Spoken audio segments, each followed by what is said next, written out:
है। तो आज कहना ये गलत नहीं होगा कि जितने कुत्ता, भालू, चिड़िया, चूहा, बिल्ली सब एक हो गए हैं सिर्फ एक शेरनी को हराने के लिए, वो है ममता बनर्जी। सबसे बड़ी बात तो ये कि कांग्रेस और सीपीएम का झंडा जब एक साथ दिखता है तो उससे ज़्यादा तकलीफदायक कोई बात नहीं हो सकती किसी एक सच्चे कांग्रेसी के लिए। जो कांग्रेसी है, जो सच्चा कांग्रेसी है, जो नेहरू कांग्रेसी है, जो गांधी कांग्रेसी करने वाला, इंदिरा कांग्रेसी करने वाला, राजीव और सोनिया कांग्रेसी करने वाला है, वो कभी भी सीपीएम के साथ जो है झूठ नहीं करेगा, झूठ करके इलेक्शन नहीं लड़ेगा।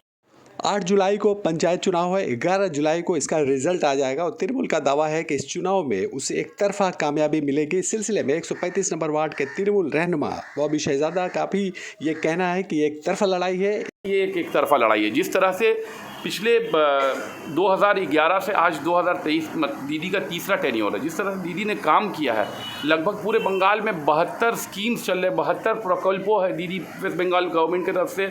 अगर आप देखेंगे तो स्टूडेंट्स के लिए स्टूडेंट्स क्रेडिट कार्ड है, कन्याश्री है, कुंवारी लड़कियों के लिए रूपाश्री का प्रोग्राम है, कहीं पर सबुज साथी के जरिए साइकिल दिया जा रहा है, कहीं पर लक्ष्मी भंडार दिया जा रहा है। तो जिस तरह से जितने, और सबसे बड़ी चीज़ है द्वारे सरकार का जो कैंप हुआ है, तो जिस तरह से दीदी और दीदी के सिपाही लोगों से जाकर जुड़े हैं, तो यहाँ पर कोई लड़ाई दिख नहीं रहा है। सिर्फ लड़ाई को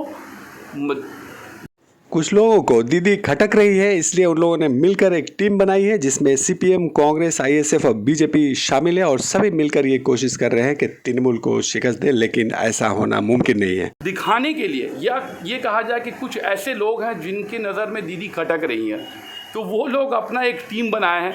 अब उसमें आप देखिए कि आज सेंट्रल में कांग्रेस है, सीपीएम है, सब मिलकर बीजेपी के खिलाफ लड़ रहे हैं। लेकिन यही आप जाइएगा गांव में, बंगाल के गांव में जाइएगा तो देखिएगा कि वहाँ पे सीपीएम, कांग्रेस, बीजेपी, आईएसएफ तमाम एक होकर एक गुट हो गए हैं। इनका टारगेट ये हो गया कि पहले ममता बनर्जी को हराना है, पहले अभिषेक बनर्जी को हराना है, फिर बाद में हम लोग मिलकर बंटवारा कर लेंगे। तो आज ये लोग जो बात करते हैं भ्रष्टाचार के बारे में, इनका माइंडसेट देखिए। ये लोग प्लानिंग क्या करके रखे हैं कि पहले इसको हटा लो, क्योंकि ये इतना सारा स्कीम लेके आम लोगों के साथ जुड़ के जिस तरह ज़मीन पर काम करी, पहले इसको हटा लो, फिर हम लोग आपस में बंदर बांट तो कर ही। एक शेरनी को शिकस्त देने के लिए कुत्ता, बिल्ली, चूहे ने मुहाज बना लिया है। कहना ये गलत नहीं होगा कि जितने कुत्ता, भालू, चिड़िया, चूहा, बिल्ली सब एक हो गए हैं सिर्फ एक शेरनी को हराने के लिए, वो है ममता बनर्जी। जैसा कि भाई ने कहा कि आईएसएफ, कांग्रेस और सीपीआईएम मुत्तहिद हो गई, तो इससे क्या बीजेपी को फायदा पहुंच रहा है? भाई सबसे पहले तो हैरत की बात है कि जब कोई सेक्युलर वोटर तृणमूल को छोड़ के किसी और पार्टी को वोट देने का सोचता हो। आप लोग शाम को टीवी देखते होंगे, एबीपी न्यूज़ में एक प्रोग्राम आता है घंटा खानिक संगे सुमन, उसमें आप देखेंगे कि सब पार्टी के प्रवक्ता होते हैं, बीजेपी के भी होता है, कांग्रेस के भी होते हैं, सीपीआईएम के भी, आईएसएफ के भी, तृणमूल का। लेकिन तमाम पार्टी जिस तरह से तृणमूल के प्रवक्ता को जेर करने की कोशिश करते हैं, जिस तरह तृणमूल के प्रवक्ता को सब मिल के होते हैं, पड़े रहते हैं, वही नमूना आपको सड़कों पे और ग्राउंड रियलिटी भी है।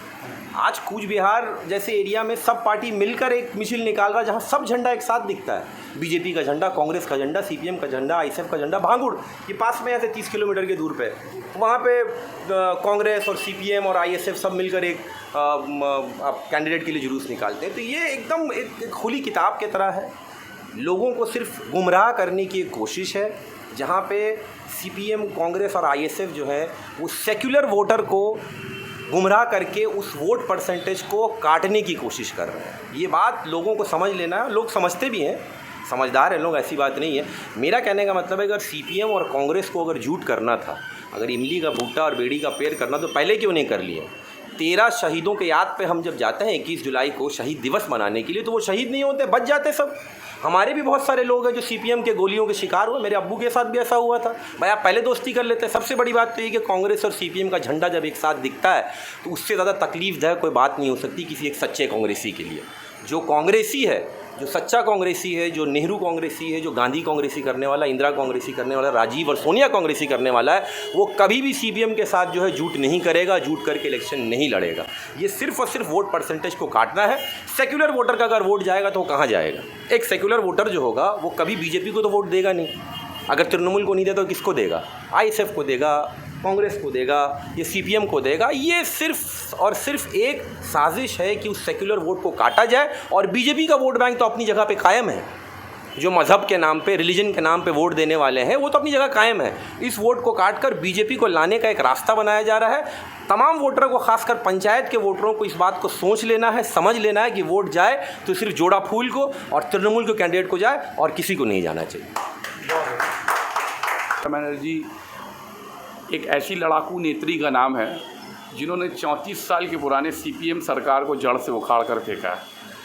और देखा जाए तो उनके ऊपर जिस तरह से जुल्म हुआ, जिस तरह से उनको फिज़िकली असॉल्ट किया गया, जिस तरह से उनके ऊपर हमला किया गया, वो तब नहीं उनके नाक में दम हुआ तो अभी कोई भी आ जाता। आपने तो नाम भी ले लिया, मुझे नाम याद भी नहीं रहता ये कौन है। ISF कुछ नाम सुना, पता नहीं क्या नाम है जहन में, क्या सिद्दीकी बताया, नौशाद सिद्दीकी।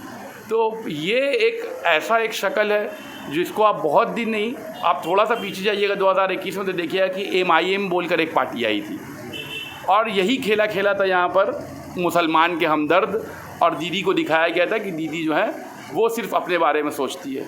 लेकिन हम लोगों ने MIM को कहीं पर काउंट में रखा ही नहीं रखा था और आपने उसका रिज़ल्ट भी देखा होगा कि MIM कहीं दिखाई भी नहीं दी। मकसद बयान तो सब एक ही कर रहे थे कि हम मुसलमानों के दोस्त हैं और ममता बनर्जी मुसलमानों के ख़िलाफ़ काम करती हैं, वो अपने आप को देखती हैं। लेकिन लोगों ने 2021 में दीदी को चुना और काफ़ी ज़ोरों शोर से चुना, काफ़ी ज़्यादा अक्सरियत सीट आई। उसके बाद अभी आप देखेंगे कि जो भी सिद्दीकी हैं जो आए हैं उनके पास में प्लान क्या है, वो क्या लेकर आए, क्या स्कीम लेकर आए हैं। यहाँ के पश्चिम बंगाल के लोग सिर्फ ये हिंदू मुसलमान करने के लिए लाए हैं।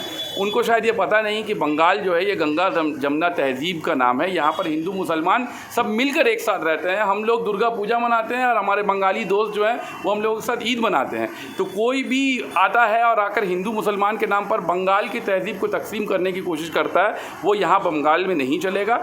आप अपना प्रोजेक्ट लेकर आइए, अपना प्लान लेकर आइए, आप क्या करना चाहते हैं बंगाल की तरक्की के लिए। दीदी अब बोलेंगी नहीं, दीदी का काम बोल रहा है। दीदी ने पिछले 10-15 सालों में जो चेंजेस लाया है वो आपको दिख रहा होगा।